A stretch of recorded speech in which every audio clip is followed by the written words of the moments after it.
Welcome to this webinar of the Great Lakes St. Lawrence Legislative Caucus. I'm, again, Wisconsin State Senator Andre Jacques, Chair of the Caucus Task Force on Nutrient Management, and I'm very happy to be with you all today at the second GLLC virtual meeting of 2021. This is the first in a three-part series this year. Of course, we've had previous webinars, but showcasing the work of the task force. Today and again on Friday, May 7th, we'll be providing examples of legislative activity in the region to protect the waters of the Great Lakes from nutrient inflow. We'll be looking at some of the different programs that are currently active in the region. Of course, it's not an exhaustive survey of state legislation, but we are highlighting some of the more innovative programs that states and provinces have developed. I think we are all experts on Zoom now, but the virtual meetings 101 slide will remind you of all the ways that you can ask a question. We do encourage participation and discussion because that is how we all learn best. So please plan on active participation. We have reserved 90 minutes today so that we can have discussion and questions. And unfortunately, I am going to have to leave in about an hour for a previous district engagement. But for my benefit and for all of yours, please note that all of our meetings, as well as this session, are recorded and the video will be posted on our website. Today, we're going to be hearing from three different states, Michigan, Wisconsin, and Minnesota, and the very different approaches that they have taken on different best practices. And now I would like to turn this over to Task Force Member Representative Rachel Hood to introduce our first speaker.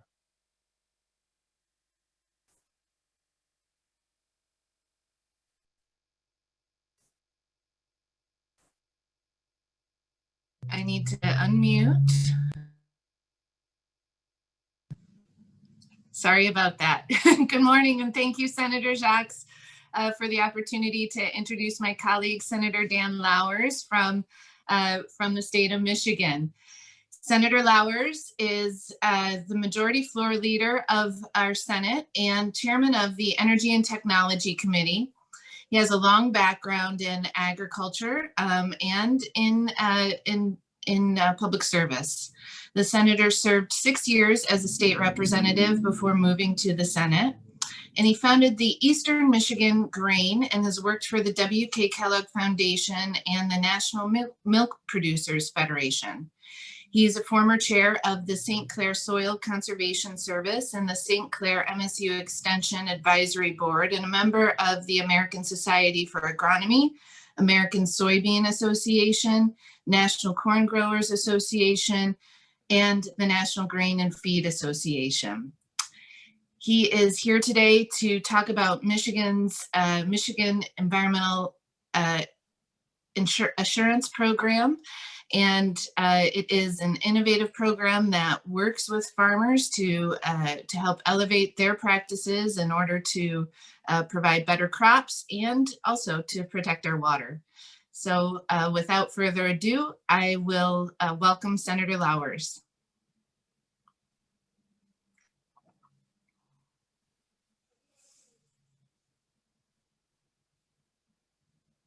Joel. Well, good morning, everyone. Thank you so much, Rachel, for that long introduction. Being a member, all these things, I guess my background kind of speaks for itself. If you would go ahead and move to the next slide, please. Just a couple pictures to give you a little range of how long I've been in this stuff. Started the grain elevator back in '93. We quickly went into the global positioning services, really to address both crop production and environmental concerns. And since that time of being elected, I've gotten more active in farming with my sons. And our farm is a MEEP certified farm. I think we've been in it now about 6 or 8 years. We've been certified in both farmstead and cropping, and I'll explain what those things are as we move along. So let's go ahead and go to the next slide.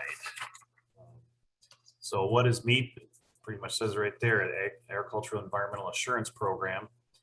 And the keys are, it's a voluntary, really, education program, and farmers elect to have their farm certified. In the early days, we had to deal with, I guess, the fear, if you will, of inviting the government to come in and help you assess your farm and your practices, and decide whether you were, really doing everything you could. I think what people quickly found out in talking to the early adopters is that I think the key is the approach they take. They come in and they really just say, show us what you're doing now and how you're doing it. There's no harm, no foul for finding things that you can improve. And once you go through it and you start talking to your neighbors, you find out that everybody learns something from it. It's not antagonistic in any way. And I think that explains why the program is quickly being adopted. But so you can be certified in 4 ways. Some farms are actually certified in all 4 categories, depending on what type of farming you're doing. So cropping and farmstead is what we have here. And what that means is, I've been able to certify that we're using environmentally appropriate practices for our cropping, which means, keeping your chemicals in the right place, loading and mixing in the right place, keeping the proper records of your farming practices. And then the farmstead, you look at things like, where's your well placement? What's your runoff situation? Do you have proper storage systems and safety systems in place to prevent unwanted spills or runoffs or applications and that type of thing? Let's go ahead and move to the next slide if we could. So the phases are really just what we've been talking about. It's education, risk assessment, and then verification. So what happened on my farm is, we had the on-site visit. They pointed out the things that we could, that we were doing right and the things that we could do better. And then you're given some time. It's really up to the farm how much time they take to put those practices in place. And then you call them back up and say, okay, I'm ready for a verification. And if they come back out and do another on-site assessment, they find everything in order, you become certified. And if they don't find things in order, then, they make those suggestions and you take the time to do that. Some of it requires investment. I had to put my diesel fuel in a secondary containment, protect it from rainwater and things like that. So some of it takes time and investment. And of course, through our soil conservation office, we have programs for assistance in paying for some of that if the farmer elects to. The re-verification occurs every 5 years. That's actually a piece of law that I changed because it was 3 years when it was initially put in place, and I found out how fast 3 years comes around. And I said, man, I could barely make the changes within a year. And how about if we move it out to 5 just to give people a little bit more time? And the popularity of the program, as it was increasing, the staff demands for a 3-year recertification were becoming a little bit more than we could handle. So we moved it out to 5 years, and that seems to be working well. Next slide, please. So here are some of the numbers of what has happened in Michigan since this began. It really started in 98, but it really got its wings in more in 2000, 2002, that time frame when we really started to take off. And you can see we have a number of farms that have participated and a great number of farms that have been received their re-verifications because they've been in the program long enough to need re-verifying. Retention rate is good, as you can see, 85, 87%. Most people are pretty happy with the program. And the recertification program part of it really serves as a tune-up to your system if you've forgotten some practices or added new things, as I had, that had to be addressed for recertification. In the next slide, you'll see the environmental outcomes, the number of acres under certified nutrient management plan, filter strips, cover crops, all the various ways that we go about trying to retain the soil and water and the nutrients. We replace them, and rather than have them leach out some way or run off into our Great Lakes, which of course surrounds all of Michigan, and especially here in the Thumb where we have water on 3 sides of us. Next slide, please. So here are the results of the last 5 years. Of course, we're not even through 21 yet, but the sedimentation reduction, phosphorus, nitrogen, and BODs, pretty substantial.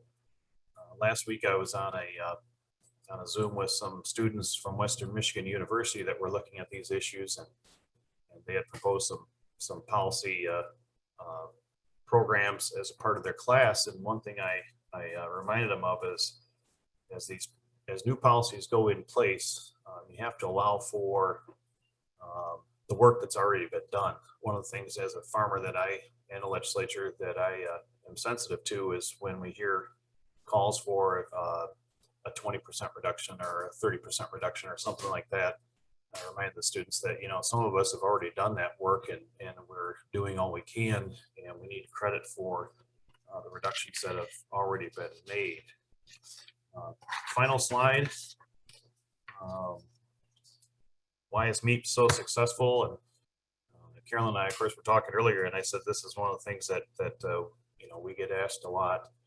I think as it says there, voluntary really helps. The self-funded is something I did as well, and as a farmer and a grain elevator owner, I took some heat over it because we had a system in place that was calculated on pounds of phosphorus and pounds of nitrogen, and I found it cumbersome and time-consuming on the elevator level to calculate that out and pay those fees. So we made a change in the law to make it very simple. We charge $100 per ton of every ton of fertilizer that's delivered to a farm that's remitted back to the state to fund the MEEP program. And on the crop protection chemicals, we charge $170 per registration for chemicals, and made it very simple. And some of the reasons for doing that is the way it was set up before. If a farmer would be incented in some cases to bring their crop protection chemicals in from a different state, and so that those running supply firms on the borders were having to deal with that all the time. This really simplified it. It's been accepted well by the manufacturers, and farmers have quit criticizing me over putting that in place, because they did find it simple. And $100 on a ton of fertilizer sounds like a lot when you say 100, but it's not when you divide it out by the pounds, right? So that has produced $6 million on an annual basis to fund the program. It's up for reauthorization this year. So we may see if there are changes that come forward from that, but the industry, both from the farm and supply side, are very supportive of the way we're funding it now. That concludes my presentation. So if there are questions, I could take them now, and I'll be around for the duration of the seminar today.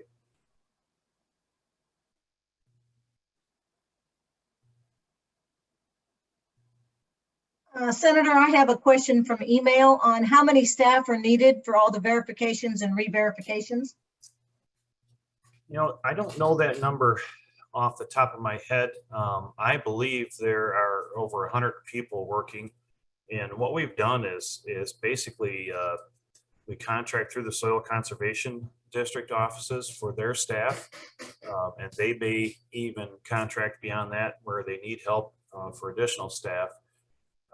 So we're using people that are already in the area, in the field, if you will, and we're not actually hiring, other than a couple people at the state that crunch all the numbers and make all the payments. All the on-site stuff is done by people that are in your community, and you more than likely already met them through your business in other ways and worked with them before. So rather than building a whole new bureaucracy or staff, we've done it by contracting through the existing services that are out there. To follow up on that, there's a question on the chat that you stated that staff limitations and popularity of the program was one of the reasons that you made it a 5-year instead of a 3-year certification. Right. Have you considered adding staff and technical service to be able to, given the positive outcomes, how do you base the staff numbers? Have you increased? Where are you on that? Maybe just adding more people, whatever? Sure. It grew substantially after the reauthorization, where we moved the fees up to $100 a ton and $170 per registrant. So now it seems that the staffing levels are adequate, and if they're not, they kind of get back to us and tell us where they're straining. But it seems like we're, at 5,000 farms, we're getting pretty good saturation out there. There's more to do, and what those numbers don't show is how many farms are in process right now. Livestock is one of the most difficult ones to become certified in, because you have to account for any runoff on a barnyard or anything like that. So that one can take people a little bit more time to invest the capital and be able to contain anywhere where there's confined livestock and manure. So I think what we found is through the initial growth that we have adequate staff at this time, and I think if there was a need, we would know about it pretty quickly, and we'd look for ways to address it. But re-verification is a lot less labor intensive than initial certification. So I just went through my re-verification last year. It really only took a couple of hours with the two staff people that showed up for that. They checked my record keeping system. We did a walkthrough of the farm, and if everything's in order, it's a pretty quick deal, I guess. They did point out some things that I can apply for cost sharing to improve. One in particular was a pad in front of my farm shop that I could use for wash off of equipment. So when you're done with the sprayer or planter for the year, to really do that right, you should pretty much do that in the field. But that's not very practical. So it gets done in the driveway. Well, the driveway is not exactly a containment facility, and so they suggested putting a pad there, and there is cost share available for that. I just haven't talked my wife into let me spend the money on the concrete yet. So, but I think our staff is adequate at this time. When you're telling someone else, trying to convince farmer to farmer or someone else to get into it, since there's really no financial reward, what is it you would tell to a farmer to convince them to go through this effort? Well, there are two things that really motivate the farmers to do it. One, of course, just being a natural born conservator, because you're in the farming business and you want to protect your land and your water. The second one is we do provide, I think I kind of skipped over, but the legislated certainties. That was one of the big benefits that came from this. And what that means, if you go back to the final slide, if you want, it's what that means is if something were to happen where you got a big fish kill and something, nitrogen ran off in a stream or something like that. If you're in the MEAT program, you're basically protected from penalties and fines for an accidental discharge. And so that's a real financial incentive to producers, because, and the other thing that kind of comes with it, and it's actually, at this point, I don't believe it's ever been tested in our state. There's been discussion about that. What's going to happen when that really gets tested. I think that speaks to how well the program's working, though, because we haven't had that happen. Because if you become MEAT certified, you're really in a pretty good spot to protect the land and the water from having an accidental discharge. Of course, accidents happen, but that's in farming, that's usually on the road. But that is a real incentive for farmers to have that. And then you get a lot of positive relationship with your community.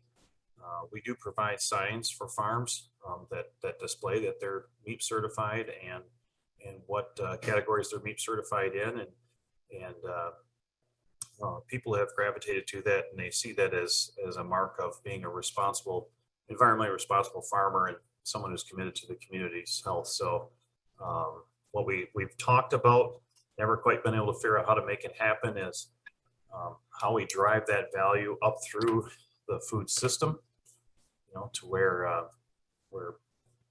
processors or consumers would prefer products from a meat verified farm. But that's something we always talk about. Is there a way to do that? I think if we saw, we supply here on our farm and through our grain elevator a lot of wheat for flour for the cereal industry. And I think if Kellogg or Post ever came to us and say, hey, we want only wheat from MEAP certified, probably see our compliance numbers jump to 100%. Well, thank you so much, Senator Lowers, for sharing all of your experience and for all of your leadership in growing the MEAP program across the state and doing that hard work to help farmers across the state understand the importance of this program and how it benefits them. We appreciate all of that. I believe now we're going to hand it over to Senator Jacks to keep the meeting moving. Thank you so much. Thank you, Representative Hood, and thank you again, Senator Lowers.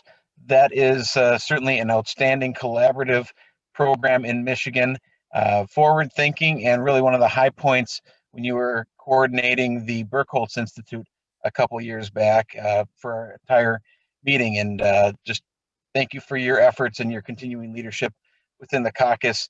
Going to turn now to Wisconsin, where we have a very successful program of producer-led watershed management grants or protection grants. Annually, we have $750,000 available for grants with a maximum of $40,000 per project.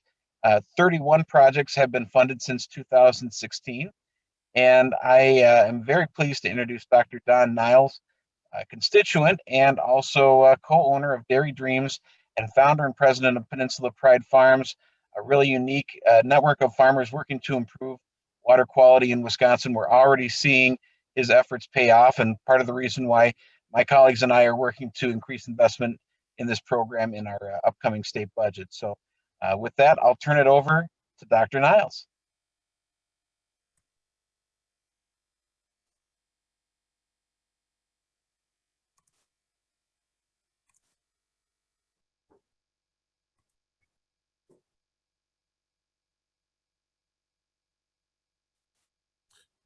Thank you, Senator Jacques, and thank you very much for the opportunity to visit with you today on what we are doing in Wisconsin with the Farmer-Led Watershed initiatives. I also appreciate the chance to listen in to the other presentations. I was fascinated to hear Senator Lowers talk about something called legislated certainties. I think I might have to talk to Senator Jacques about that after we're off this call.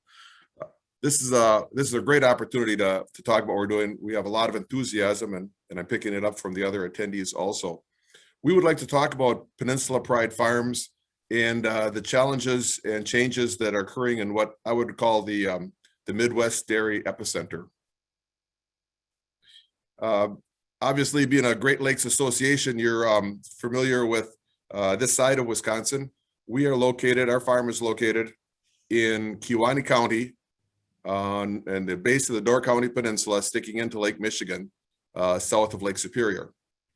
And Kewaunee County has the distinction of being the 7th most populated dairy cows per square mile county in the United States. In east of the Rocky Mountains, there's only 2 counties that have more than 100 cows per square mile. That would be Kewaunee County, Wisconsin, and Lancaster, Pennsylvania. Otherwise, all the other counties with more cows would be in the far west. So we are an extremely cow-intense area, a great place to be a dairy farmer and a great place to be a dairy cow. My background is as a veterinarian, so I have an animal background versus Senator Lowers' tractor fieldwork background. Suffice it to say, our group involves a lot of people that are very good on the fields. On my own farm, if I even looked at a tractor, one of the employees kind of gets between me and the tractor and walks me over to some place where I could do less harm. So I'm not an expert on what goes in the fields, but we have a lot of people in our organization that are. Another unique thing about Kewaunee County, besides the tremendous cow numbers, and those cow numbers, by the way, are there because it's an ideal location for cows. Cows like cool. They don't do well in hot weather conditions. On the Door County Peninsula, we have breezes coming off Lake Michigan or the Green Bay itself at almost all times, which gives a local spot for the cows or the breezes. It's also an excellent place to grow alfalfa, which, as you know, is a key factor in cows' diets. Along with having that great cow environment, we have a very sensitive environment. We are located over a dolomite aquifer, and in practical terms, this is the kind of thing we see. This is a alfalfa field on a wet summer, or excuse me, on a dry summer. And all of these cracks or these lines that you see here are the lush alfalfa crop that's growing right over a crack in the underlying aquifer, in the underlying dolomite rock layer. So here the alfalfa roots are able to go a little bit deeper than the shallow soil. They're able to get food, so you have lush alfalfa here. Any place between the cracks, it's a drought. The roots aren't able to get the water. This just serves as a kind of a handy little map, so you can see how many cracks in this one field, how many cracks there are in the bedrock, all of which can make a direct conduit to the groundwater. If we have 12 inches of soil and then 100 feet of fractured bedrock, we only can modify the manure or anything we apply to the ground for about 12 inches, because once it gets into the cracks in the bedrock, it just heads right down to the aquifer. There's nothing else to stop it. Also in areas with the dolomite aquifer, it's common to see sinkholes. These are areas, you can see an example of a sinkhole right here. This is literally a hole in the surface that extends down as a direct conduit to the groundwater. If you were to take a cup of water and toss it down here, it's going to literally go directly down into the water table. Obviously, these are areas that we have to identify and protect, and that's one of the focuses of our group. Here again, it's just another example of an aquifer or a sinkhole directly to the aquifer. As pertinent to this group on the call, this is the Silurian Dolomite area in the upper Midwest, and many of the states represented in the GLLC are impacted one way or another by the Silurian Dolomite area. This is the Wisconsin dairy concentrated area. We have more farms in southern Wisconsin and even southwest Wisconsin, but the vast majority of the cows in Wisconsin are right here. Once again, ideal for cows, not so ideal for groundwater protection. You can see here, this is the road leading from my county, Kewaunee County, into Door County on the peninsula. And as this road was cut through a hill, you can see the topsoil is right here. About the top 1/4 inch on your slide. Once it gets past that little bit of topsoil, things just head right down in here without any more changes. As a result, it's not been uncommon in Kewaunee County, Wisconsin, to have what we refer to as brown water events. The homeowners' granddaughters were visiting and they ran a bath, and this is what the water came out looking like. It had been after a spring flush, a lot of snow melt.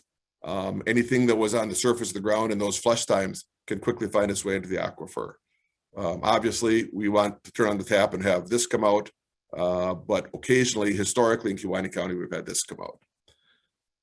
I would say that 20 to more years ago, this was so routinely common in some rural houses that it was just taken for granted that it would happen. When the water looked like that, they would go to town and buy water.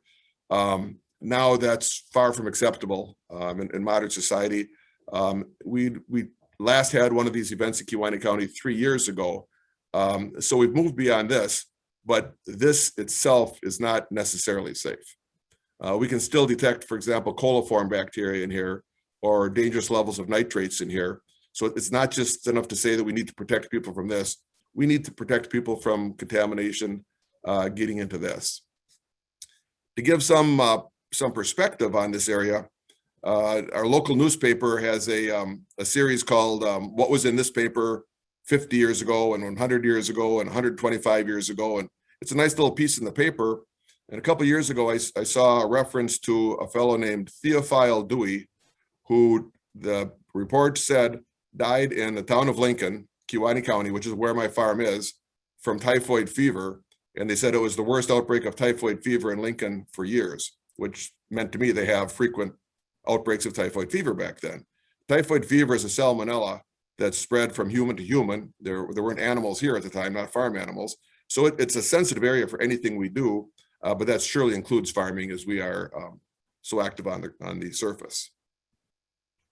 So as we looked at the challenges in our environment and we looked at the success of our farms, we had to get together as a group of farms and say, we've got a conflict, we've got tension between the farm population and the non-farm population, and that tension revolves around water, whether it be groundwater or surface water draining into Lake Michigan or Lake Green Bay.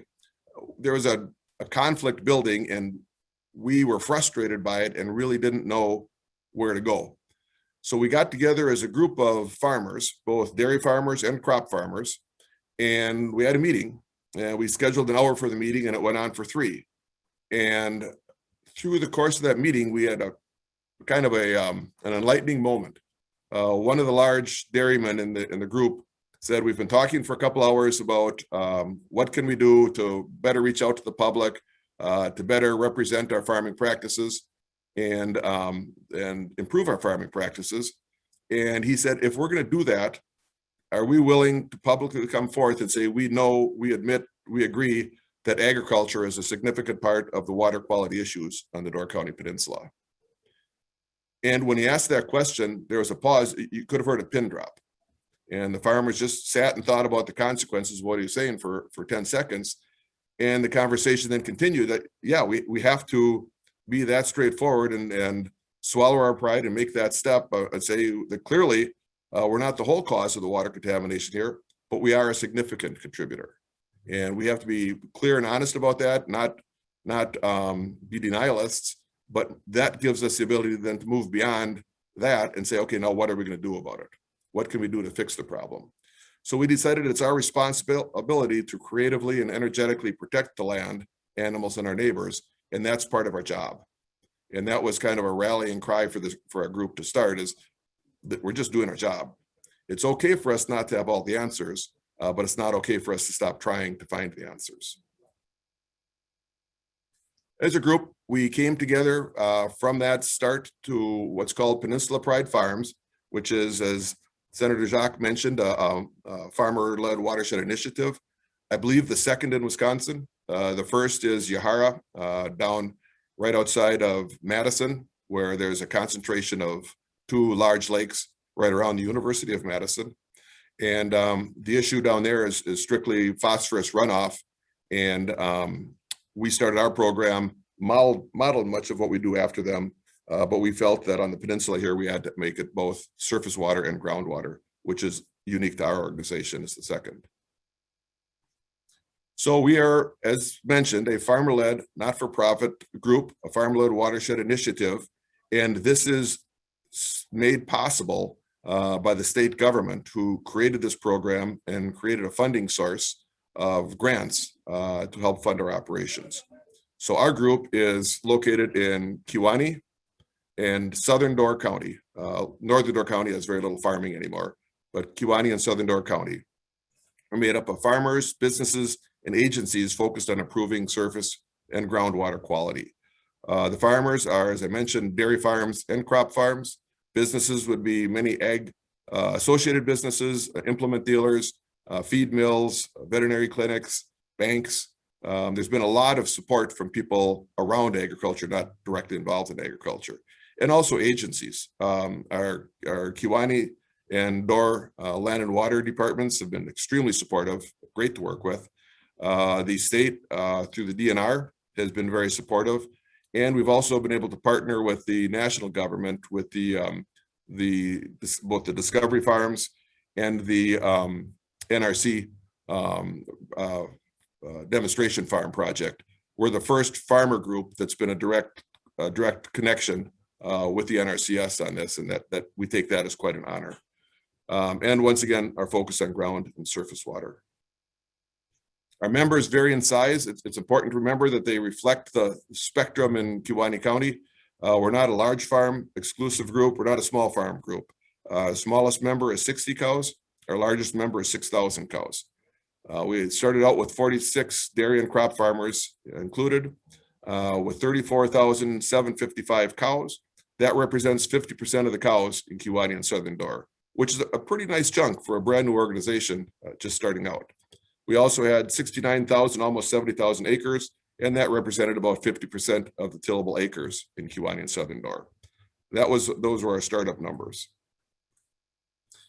From the beginning, our goals were to focus on what the issues actually are, set goals, and determine how to measure progress and protecting both surface and groundwater. It was critical to set the goals and measure. Otherwise, we'd be in a position of claiming that we're doing this or this or this practice, which could be seen as irrelevant to the general public, and saying, well, what does it mean that you're planting cover crops? Or what does it mean that you're doing no-till? So we wanted to be able to measure, particularly with sediment and phosphorus runoff, how the practices we were doing on the ground was protecting us through actual measurable metrics in our practices. We will evaluate our members' farms to craft individual plans for continuous improvement. I think it's important to notice that we're not a group of just elitists. We didn't say we'll take the best farms in our area and we'll make a very exclusive group for just us. We're willing to bring in people who have some issues and they've had maybe a poor track record of environmental compliance, but are committed to doing better. Maybe a son's taking over or maybe something has changed, but there's a new commitment to make improvements. We'll bring them into our group. We want people who want to get better. No matter how good you are, you can always get better. And we also wanted to assist farmers in meeting the voluntary standards, NR 151, as that first started out as a voluntary state program, since it's become a mandatory program. The focus on the lakes and streams is with the surface water. In Wisconsin, we have a wealth of resources available to us, such as Dr. Jamie Patton here from the State Extension Service. One of our field days that we did in a member's farm, they had 4 different cover crops planted in 4 different fields. And then we came in with a backhoe and we dug test trenches here. And Dr. Patton sat here on the side of the trench and would point out to us with this cover crop, we had a root system, which was very visible in the cut edge. And she would be pulling earthworms out with delight. And it was amazing to see that just the different cover cropping rotation and the effect that it had on the soil health, as evidenced by the concentration of earthworms, as well as the nature of the soil itself became much more fertile. So our focus on surface water, improving soil health, and reducing phosphorus loss, and things like field days and cost shares to the members to support that. As far as safe drinking water was concerned, with the groundwater, that required a different approach. With the surface water, we've got phosphorus, which is a sticky molecule that will stick to the soil particles. So as soil washes off or sediment washes off a field, it carries the phosphorus with it. For groundwater, we're more looking at nitrates, which would be thought of as a slippery molecule. Nitrates don't cling to the soil particles, so it's easy for them to just work their way down through the soil and get into the groundwater beneath. So one of the initial projects that we put together was a field day to demonstrate to farmers different ways to measure the depth of soil they had over a field, over the bedrock in the field. We had field maps that would give us a good idea, but in some of the 2 to 5 foot deep areas, we needed to make some very careful measurements. So we demonstrated both tiling, probes, augers, a couple of electronic systems that a farmer could use to go over his field and identify how thick the surface, the soil actually is in that field. So we could marry our practices to the amount of soil that we had to work with, the material we apply. And in fact, in Wisconsin, it's no longer legal to apply any manure to a soil that has less than 2 feet depth of over the bedrock. So our focus is that we are going to empower farmers with knowledge, training, and shared experiences. We'll demonstrate how the agriculture community is committed to doing its fair share and making improvements. So we want to both be doing the good work, and we want to be talking about the good work and demonstrating to our neighbors, basically re-engaging with our neighbors. As farming and dairy farming has become so much more efficient in our country, only 1% of the people farm anymore. 99% of the people don't farm. That makes it more important than ever for the farm community to reach out to our neighbors and to the people in nearby towns and to the people that consume our dairy products and our beef, and share our practices with them, show them what we do. So a large portion of what we do as an organization is hold public events where anybody who's interested can stop by and see what we're doing. Right here, we have what's called a conservation conversation evening. Once a month, we'll gather at one farmer's field where he's got a practice that he wants to demonstrate. Sometimes it's a very successful practice. Sometimes it's something he tried that did not go very well, and he wants to share it with the other farmers so we don't all make the same mistake. But these are very well attended. It's only for an hour, good conversations, and then people go on with the rest of their evening. We have annual meetings where we go over all of our results for the year. And then we also have several public meetings during the year to talk about new issues or opportunities that come along. But engaging with the non-farm public, especially in Door County, where tourism is a tourism center in Wisconsin, we need to make sure that we're reaching out to people who don't really have a lot of relationship with farming. As far as some of our metrics, in 2019, you'll recall, was a very, very wet year in Michigan, I believe also in Minnesota, as well as Wisconsin. Wisconsin had its wettest year in history of 45 inches of rain. That followed 2018, which had 35 inches and had previously been our largest rainfall in a year. So for the first time in history, Wisconsin experienced its largest rainfall year and its second largest rainfall year in back-to-back years. So we had, by the fall of 2019, a terrific mess outside, lots of mud, lots of water, lots of things to be careful of. And despite that, we were able to get almost 19,000 acres of conservation tillage practices going, either strip till or no-till planting. Almost all of our acres now covered by nutrient management plans. And we also got 10,000 acres of cover crops in, despite the very challenging conditions. On top of that, there were 6,000 acres of low disturbance manure injection. And in a very tough year, we were proud of the numbers we were able to generate. A lot of these practices, whether it be the strip tilling, the no-tilling, the cover crops, are covered by cost share that our group offers. The cost share funds come from our own members' donation or dues.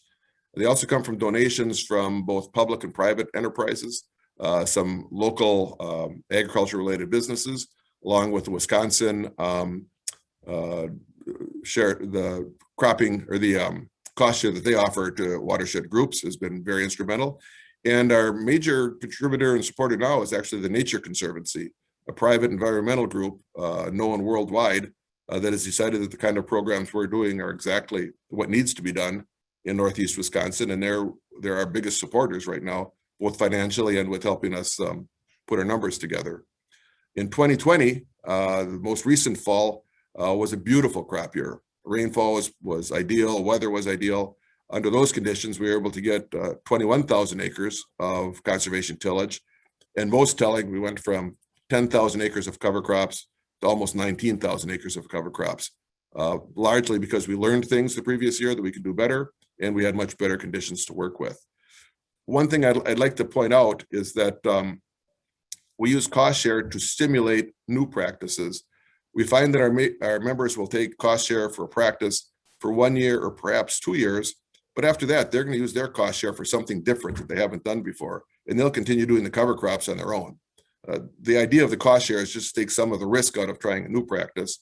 Once we've done it 2 or 3 years, they're comfortable with that, and then they're looking for the next thing to do, the next new practice that we can support. I'll just wrap up with a very simple statement of why we're here and what we're about, and that is our firm belief that the Door County Peninsula can have both safe, clean water and a thriving agricultural community. I think we've come to the conclusion, and it's been supported by what we're hearing, that the public does want the farms to be here. They just don't want us to be messing up their environment. And we think that's a pretty reasonable ask. So with that, I will conclude the presentation, but thank you for the opportunity.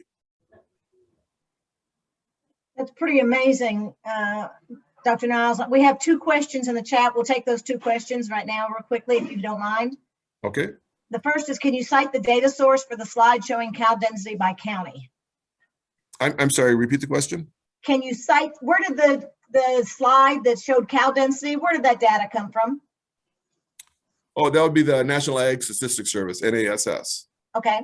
And then the second question is, what is the cost share amount that your group offers? We offer $3,000 cost share for each member, and then we give them a palette of practices they can choose from. Some for surface water, such as cover crops, tillage practices. Some for groundwater, such as depth to bedrock, and also protection of those sinkholes.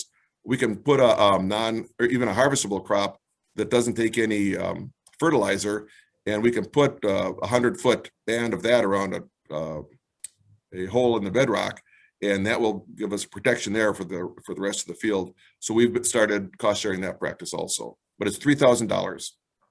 And that comes from mostly from your donations and your membership costs. That comes mostly from donations. The state support had been $40,000 originally. That's been coming down. And it's a good reason that it's coming down, is because so many more groups like ours are starting to pop up and applying to that same program. And then the Nature Conservancy, of course, has been a tremendous source of funds. All right, thank you. Senator Jacques? Thank you, Carolyn. I'm actually right in the heart of Kewaunee County right now. And that slide with the cow-intensive counties, 4 of the 6 counties that I represent happen to be on that list. So this is certainly something that I appreciate as an example of how we can work with agriculture producers and shareholders to collaborate toward the same goal, the shared concern that we have for the environment. And yeah, this is also with the statistics that Dr. Niles shared. I think we can really see how Blue Accounting can help to quantify the impact that we're able to make with programs like this, and excited that we'll have another webinar on that coming up. But certainly, in our agriculture areas and working with producers, that's one of the areas of greatest possible return. And again, want to thank Dr. Niles for his presentation, for all of his work in coordinating. I don't know how he finds the time in the day to be able to coordinate it, but appreciate that he does. And I think he'll be hanging with us for questions after the next speaker as well. And now I'll turn to Minnesota Representative Todd Lippert to bring us information about the Minnesota buffer strip law and to introduce our final speaker. Thank you, Senator Jacques, and hi, everybody. I'm Representative Todd Lippert, and in 2015, Minnesota passed a law requiring perennial vegetation adjacent to rivers, ditches, streams, shorelines, and wetlands. These buffer strips assist in filtering nutrients and protecting our waters and help protecting our 10,000 lakes, actually 14,000 lakes in Minnesota.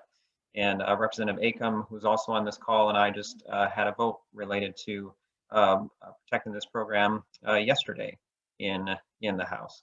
With us today is Angie Becker-Kudelka, serves as the Assistant Director with the Minnesota Board of Water and Soil Resources and works closely with many of us in the legislature. And it's been my pleasure to work very closely with her on these issues and also focusing on soil health building practices as well. And Angie's here, and she's going to tell us more about the buffer law in Minnesota.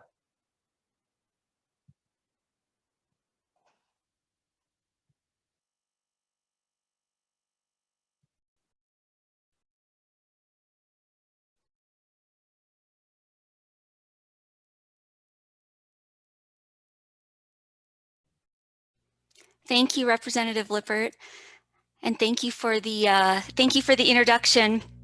My name is Angie Becker-Kudelka, and I am going to. Do you guys see my video or the slideshow? It keeps telling me I'm not sharing. It was fine and then it went away. Yeah, we You can, find- Go back to whatever you were doing, it was fine. Okay. currently my video is pinned and maybe that could, Angie's could be spotlighted.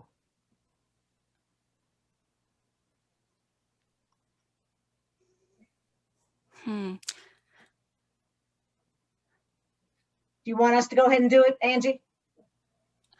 Your It video's says- on now. There you go, you got it. Oh, am I sharing? Yes, you're sharing. Go. Fabulous. Great. Well, thank you. Thanks so much. And working with Representative Lippert and Representative Acom on natural and working land issues has just been a pleasure for me, and being able to have their leadership throughout the state in advancing issues around soil health and water storage. So just by way of quick background, the Board of Water and Soil Resources is a state agency, and we're a little bit different than some other states in our relationship with the Minnesota Department of Natural Resources, and we also have a pollution control agency. What we do, our business model really focuses in just on the private lands aspect. And much like what Michigan and Wisconsin were talking about, is the voluntary practices, local conservation delivery systems. So in 2015, the voluntary part was adjusted a little bit. And so in 2015, the then governor at the time, Governor Mark Dayton, announced that he wanted to have buffers, and he wanted to buffer all of Minnesota's waters. And of course, we know the benefits of buffers around runoff and filtering out phosphorus and sediment. And so he announced this in January, right as the start of a legislative session. After lots of debate amongst the legislature, and we are the only divided legislature in the nation. And so we had, at the time, the Democrats were in the majority in the Senate, and the Republicans were in the majority in the House. Now it's swapped. So it took leadership on both sides. And by the end of session, there was agreement that the buffer law would require a 50-foot average, 30-foot minimum along all public waters. And along all public drainage systems, there would be a 1-rod minimum.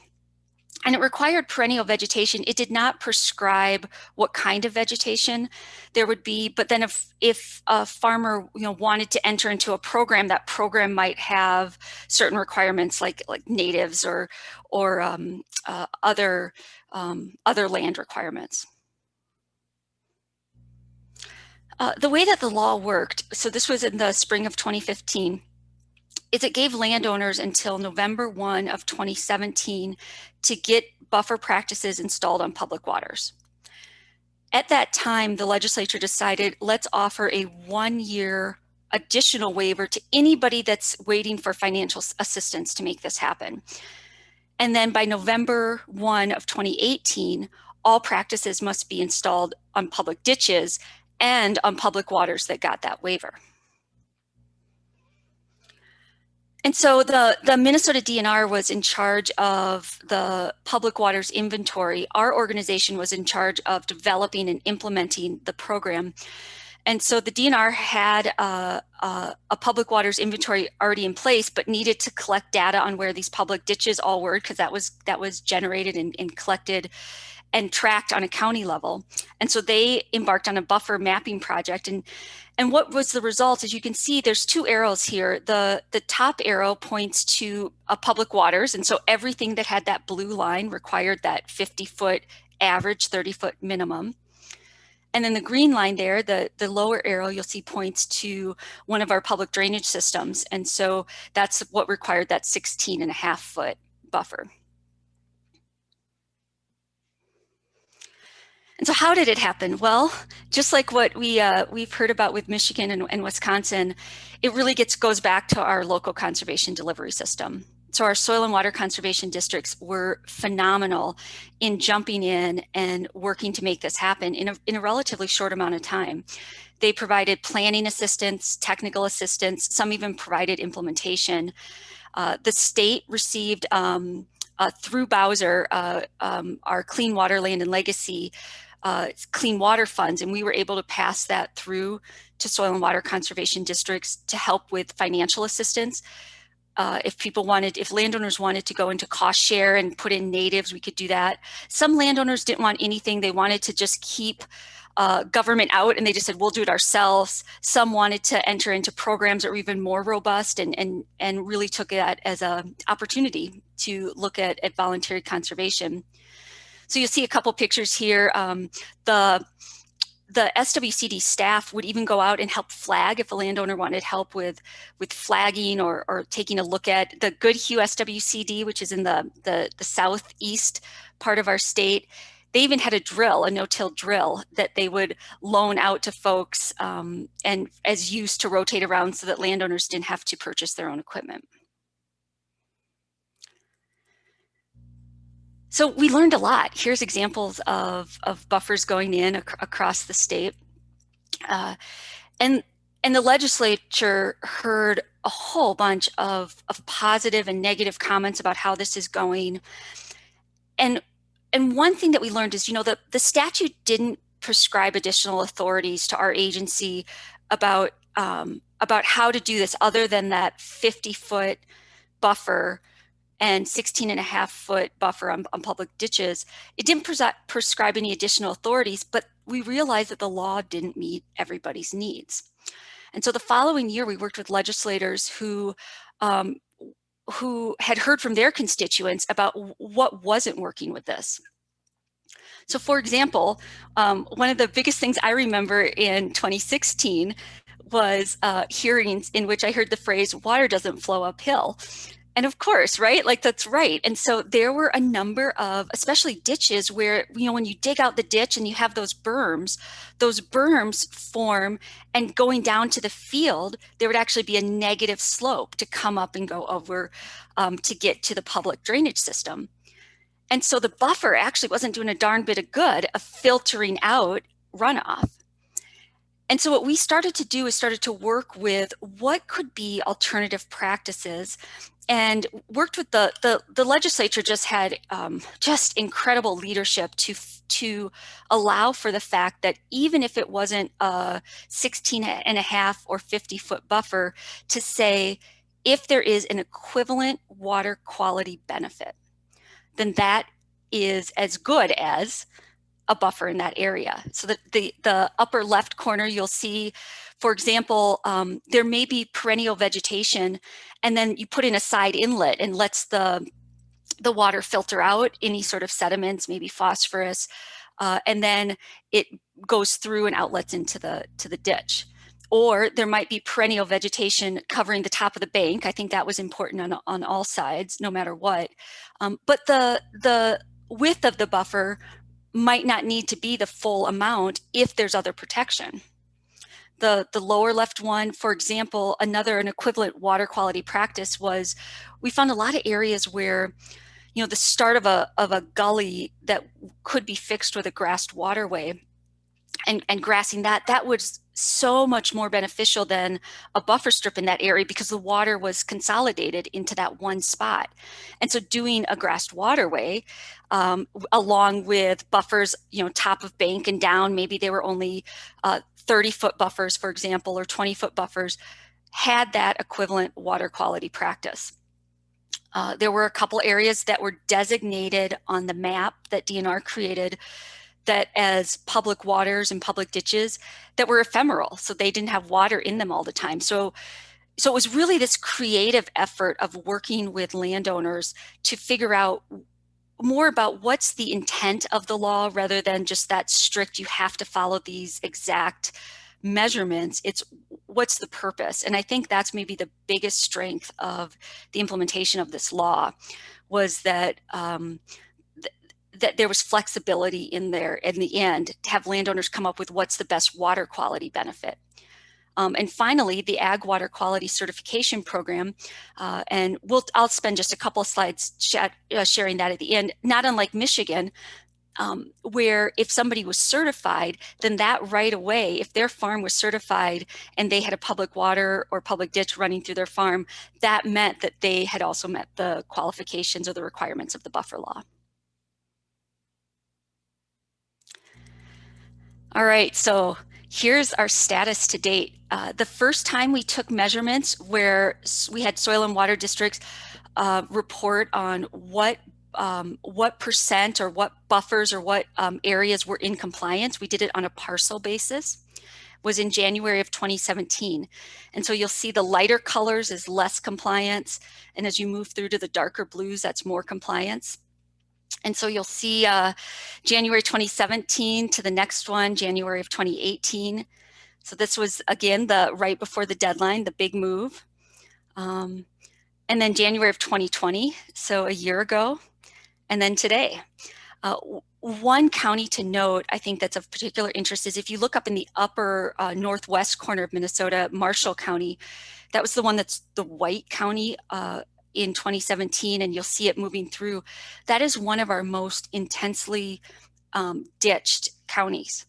And so all of these ditches had yet to have buffers along them. And if anybody's interested in talking about the process of how these numbers came to be, we can certainly go down that path too. But all of these areas, and what the SWCD said was, why don't we work with the drainage authorities and let's just take it all in one straight shot. Let's get a ditch done all at the same time. Now that's taking a lot of time with only a certain amount of equipment, but the type of progress that they made is phenomenal. As of today, we have over 99% compliance with the buffer law. So then how do we enforce the buffer law? One of the things that the legislature made clear is that they did not want the Minnesota DNR enforcing the buffer law. And their preference was actually that the state not enforce it at all, that the counties are able to enforce it. And then if the counties can't enforce it, then our organization, the Board of Water and Soil Resources, was the backup if the counties chose not to enforce. So counties could elect jurisdiction. 75 counties did. Watershed districts might also be drainage authorities. So watershed districts could elect to jurisdiction to enforce the buffer law on their drainage ditches. And they had to adopt those local controls. So they had to submit and adopt papers that showed that we are going to do this. This is how we're going to do it and how we're going to enforce it. And then the state of Minnesota, through us, enforces the remaining counties. As of right now, there's 29 counties, I believe, that are fully compliant. The blue is fully compliant. There's 3 steps here. And so the yellow means that an SWCD has informed the county that there's been some sort of non-compliance. So that's the first step. The Soil and Water District informs the county that a landowner is out of compliance. Then the purple is where the county or the watershed district that has accepted jurisdiction is sending out a corrective action notice. And when a corrective action notice goes out to the landowner, then there's an additional 11 months of time to put that in before whatever the enforcement action is that takes place. And I think the main thing here is that the point is to try to get the buffer in. The point isn't about enforcement. And so as soon as that corrective action notice went out, immediately the follow-up was, how can we be of assistance? Can we go out and market? Are you interested in X, Y, or Z? And for some landowners, that's all it took, and the buffer went in. There are a few holdouts, and surprisingly, with 99% compliance, that there are very, very few folks that decided not to put in the buffer at all. Once that 11 months is hit, then it's up to each county how they want to enforce that law. The way that the state does it is we do an administrative penalty order. And so we are just going through our very first one. For ours, we've been working with the landowners just like the SWCDs have, and the vast majority have been putting in the buffers before it gets to the administrative penalty order stage. So one of the ways that someone could be fully compliant with the buffer law is if they were certified through the Minnesota Ag Water Quality Certification Program. And so this is, you heard already Michigan's, this is similar in the fact that it offers producers some regulatory certainty. It also provides recognition for what they're doing. It applied to the buffer law. It gives validation to growers that, there's been whole farm planning on their farm. There's site-specific solutions in what they're doing. And so it's also this validation piece. The Minnesota Department of Agriculture runs this program. And what they've reported is that as of this week, there's over 1,000 certified producers on over 750,000 certified acres. And then you'll see some of the benefits there. One of the things that they've done as well is they've started to add endorsements onto the certification program. And so a landowner, this is voluntary, and in fact, the whole program is voluntary, but if a landowner also wants to take a look and be endorsed for soil health or wildlife or climate or integrated pest management, they can be endorsed for that too. And you'll see kind of in the lower left what those endorsement signs look like. We're really lucky, I think, in wrap up, we're really lucky to have funds in the state, leadership in the state. And I think our job now is to make sure that we prioritize the stewardship of those resources, provide transparency of the process, and really, most importantly, provide accountability for these efforts. So with that, thank you. And are there any questions?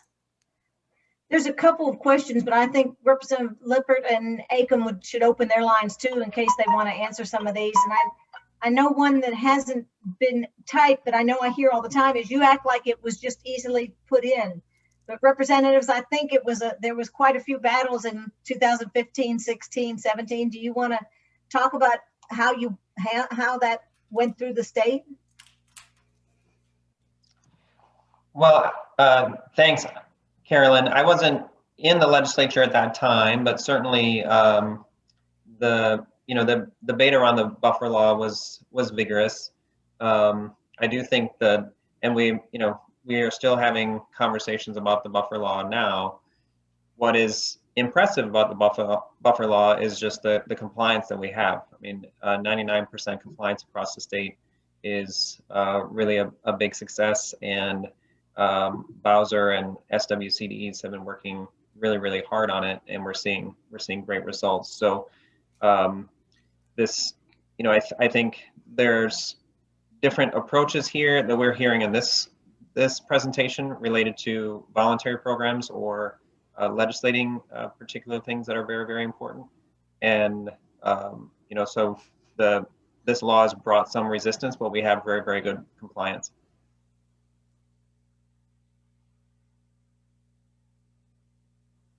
One of the questions was how many miles of waterways require buffers? Yeah, so in Minnesota, there are 92,000 miles of rivers. I don't have the number memorized of public ditches. And so everything that has been classified as a public water by the Minnesota DNR, and everything that has been classified a public ditch, a public drainage system.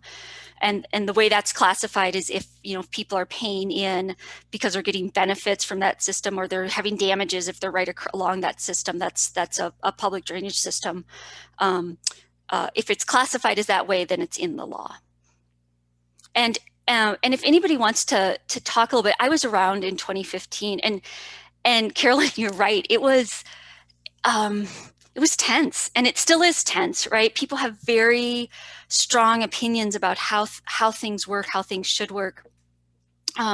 We had leaders on both sides of the aisle that recognized in Minnesota, we actually already had these requirements in place.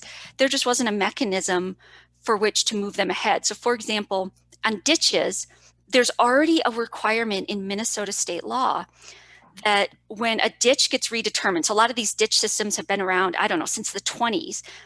And there's been a whole bunch more drainage that has happened in the corresponding 100 years. And so a ditch needs to be redetermined to see what's the new drainage, what are the new landowners that need to add in and pay for the benefits they're getting. Well, when a redetermination happens, there has to be a 16.5-foot buffer put in. Not just for water quality, it's for access and maintaining the buffer and all of that. Well, that's a requirement. However, the redetermination of benefits was happening at about 2% a year, and we were at about 18%. So if you add 2% a year, you'll see how many decades it was going to take to actually get to buffering public ditches. And so I think what ended up selling some of this program was that there were already these requirements in place. This really took it into a new level of saying we're going to accelerate that and have that happen quicker. Thank you. Tracy Freeman, you have a question. Do you want to go ahead and ask it yourself? You can unmute yourself. Sure, thank you. I wondered, what are the water quality improvements seen so far? And was anything built into the enabling legislation to address that as far as monitoring or improvements over a certain period of time? Mm-hmm. Mm-hmm. Yeah, good question. So the short answer is we don't know. And that is because when the buffer law was enacted, we didn't know how many public waters already had buffers on them or buffers that had gone in and out. Some landowners, had things, they put in trees in the 30s, and that's, perennial vegetation. And so it was really hard to have that starting point of where are we at now to get better. But we had some estimates. And so our estimates were, we think that there's about 110,000 acres of buffers that have gone in. And so we know that from before January of 2017 to now. And then the only data that we have is just the estimated data that the Minnesota Pollution Control Agency puts out. So I think that has been a concern from lots of folks, which is how do you quantify these numbers? And the short answer is that's something that I think is only done through estimation for us. Thank you. Representative Boyd, you have a question. Would you like to unmute yourself? Hi. Yeah, I just wondered if any of this involves isolated wetlands, if they're on public property. Mm-hmm. Mm-hmm. Yes, good question, Representative. If it's a public water wetland, then it does. If it's, and again, that's all how the way that the law was enacted was if it shows up on the DNR's map, it's in. And so the DNR has actually been going through and redoing the map. There had been some wetlands, I think, that were not on the list. There have been some trout streams actually that needed to be added in as a public water. And so we know that the only system we use right now is if it is on the list, and there are some public water wetlands that are on the list. Do they use the National Wetlands Inventory maps to begin with? I think so. And that's like really the standard map, but I'm not sure in the end what their final classification was when they did the public waters inventory. Okay, thank you. Indiana just passed a bill to, against most of our wishes, but it passed anyway, to exempt permitting for isolated wetlands if they're lower quality. Interesting. And it's kind of disappointing. Mm-hmm. Thank you.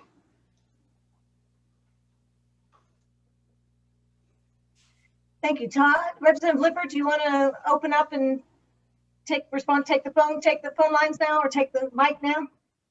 Sure. Just wondering if there are any questions for all presenters at this point. Just really appreciate all the presentations we've heard. It's really helpful to get this different snapshot across different states, and appreciate Angie's presentations and the presentation we've heard earlier, but wondering if there are questions that have come up now that we've heard all presentations that we want to ask at this time. This is Tracy Freeman again. I wondered if I could ask one last question on the Minnesota buffer presentation. I just wanted to be clear on how much financial assistance was offered. Was it set up so that literally any farmer could have it paid for completely by a combination of state and federal assistance? Good question. No. So what we did is we had initially $5 million that we were able to distribute out to the soil and water conservation districts. And then that was a cost share program. And so a landowner had to qualify if they wanted to have those cost share funds used. And so by qualifying, that means that it had to be more than just putting in the buffer. They had to have it meet, for example, if it was for NRCS, the Field Office Technical Guide, it had to either meet those standards. If it was part of that program, it had to be put into native grasses with a maintenance plan. And so if a farmer didn't want to go through those extra requirements, then there may not have been financial assistance for them. Some landowners were able to still put in alfalfa, and that was considered an alternative practice that was accepted. So if there was alfalfa in there, instead there was a way to still have a little bit of a cash crop. Thank you. Mm-hmm.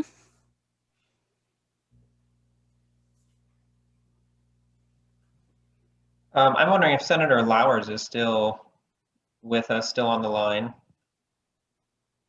Yes, I am.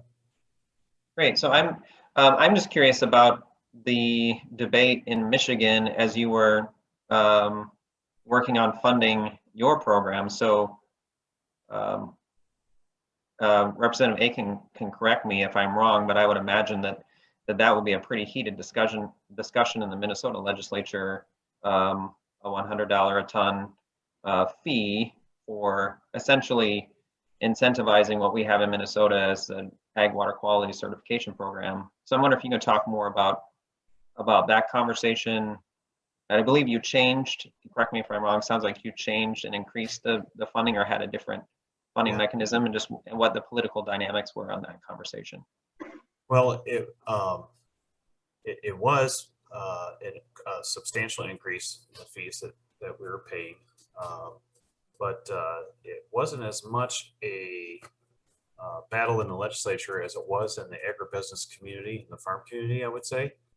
And fortunately for me, coming from being a fourth generation farmer from the area and from a family that's always been involved, both publicly and politically in the farming realms of the state. I guess I'd say, like I said, I took some real criticism for it. But having been a member of the Ag Business Association and all that at the time and everything, and having the actual firsthand experience on all sides of it, we're just kind of able to say, you guys know this is the right thing to do, and so if we act proactively, then we can move on and not have the fight and start doing the right things, I guess. So it was more of an internal battle within agriculture industry itself, I would say, than the legislature.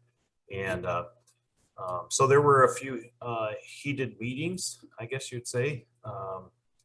But one of the great benefits of working on legislation that you have a strong background in is you can call bullshit when it's bullshit. And sure, I guess I would say that's what helped us prevail is there was we were able to just able to convince them that it's the right thing to do, and going to the legislature and asking for the money was gonna be a perennial issue. Whereas if we self-fund it, we can take credit for the self-funding and maybe even help direct the program a little more directly, control a little more directly. So I think when the national manufacturers stepped in and said, we think this is fair and doable, that's probably what really pushed it over the hump for me. And so I'm grateful that I just had that long relationship with those folks. That's really helpful. It sounds like you were able to, that your credibility within the spheres that you're operating was really important on the issue. It sounds like to me. But that's a significant win that's clearly made a big difference. So appreciate hearing the story of what you've been doing in Michigan. Are there other questions at this point? We have a few minutes remaining.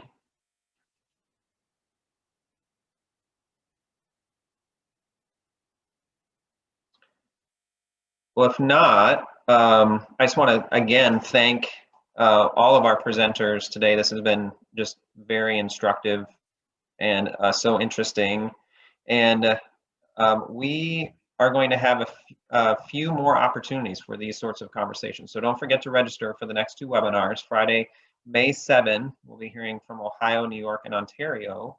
And then on May 21st, we'll get our first look at the Blue Accounting Program of the Great Lakes Commission 2. And it's a web-based program to track the effectiveness of all our efforts. So I just want to thank Carolyn for organizing this, and thank everyone for participating. This has been very valuable. And in closing, I'll just thank our sponsors, the Joyce Foundation, Charles Stewart Mott Foundation, and the Fred A. and Barbara M. Erb Family Foundation. We greatly appreciate the support we receive from these foundations and their recognition that state and provincial legislators are vital stakeholders to engage in the policymaking process in the Great Lakes region. So many thanks.